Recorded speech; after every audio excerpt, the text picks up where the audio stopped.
Fala galera, tudo bem? Seja muito bem-vindo. Eu espero que você esteja bem.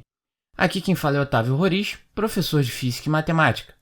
Aproveitando que ainda estamos iniciando a aula, convido você a se inscrever no canal e ativar as notificações.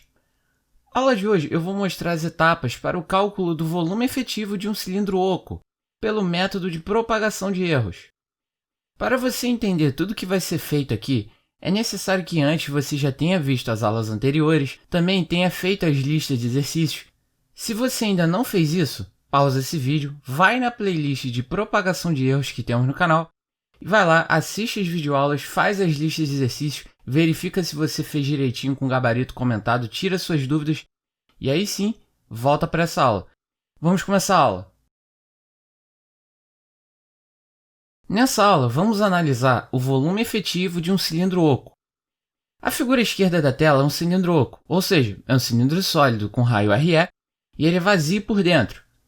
O raio interno RI representa o raio do cilindro amarelo, ou seja, o raio da parte oca, e o raio externo RE ele representa a distância do centro até a extremidade do cilindro. Nessa aula, veremos as etapas para calcular a propagação de erros do volume efetivo de um cilindro oco a partir de medidas que podem ser realizadas em um laboratório utilizando o paquímetro.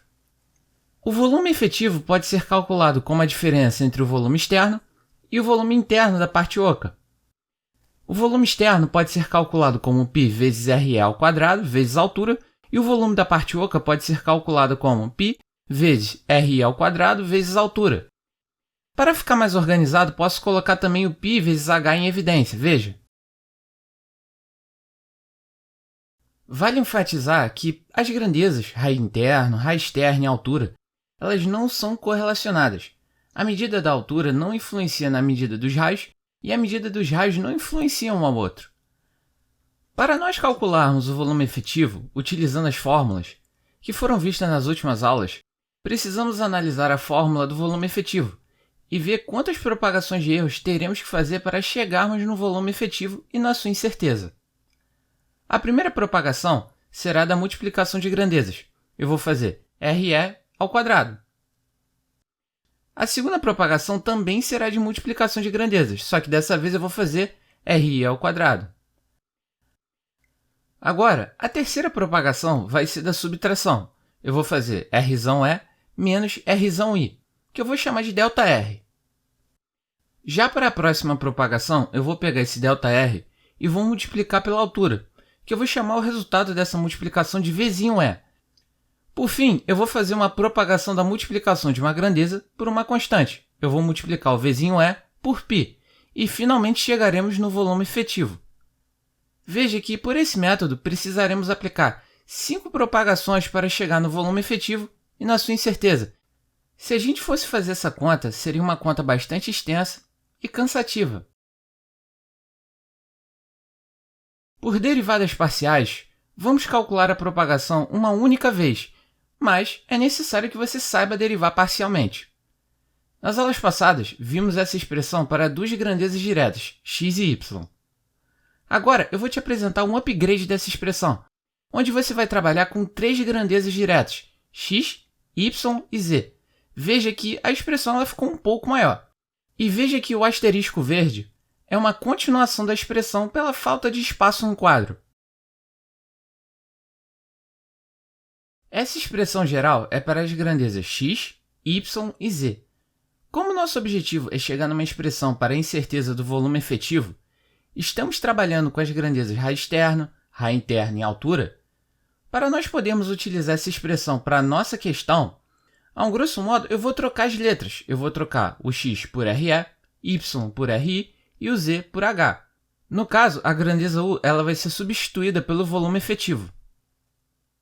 Veja como vai ficar a primeira parte. Agora, veja como ficou a continuação da expressão. Em quadros anteriores, eu falei que as grandezas não são correlacionadas. A medida da altura não influencia na medida dos raios e a medida dos raios não influencia um ao outro. Isso quer dizer o quê? Que a covariância calculada entre essas grandezas vai ser igual a zero. Na fórmula, temos 3 covariâncias no asterisco verde. Então, agora eu vou aplicar os zeros das covariâncias na fórmula. veja que toda a extensão da expressão vai zerar. Logo, asterisco verde é igual a zero. Com a expressão para 3 grandezas indiretas e não correlacionada simplificada devidamente, fica muito mais fácil de fazer as contas.